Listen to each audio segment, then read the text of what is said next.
Hello everyone, I'm so excited because I received this week more accessories for my Tundra. One of them is a set of 5 spotlights and a Go Rhino Sport Bart 2.0 with power actuated retractable light mount.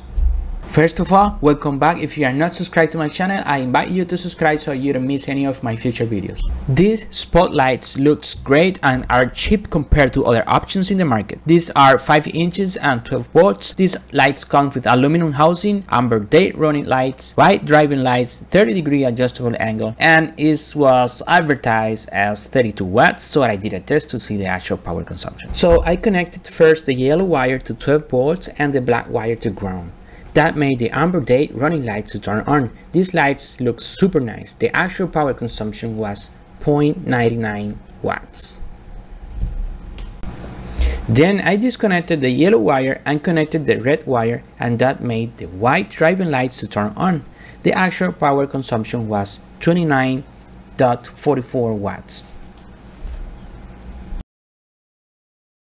Finally, I connected both of them, which also looks super nice, and the actual power consumption was 30.34 watts. These lights looks heavy, so I was wondering about the actual weight, which is 1.75 pounds. On my next video, I will show you how to install the Go Rhino Sport Bart, including the retractable light mount with these 5 spotlights on it. Please hit that like button below if you like this content to support my channel, and remember to subscribe. See you soon and thanks for watching. Bye bye.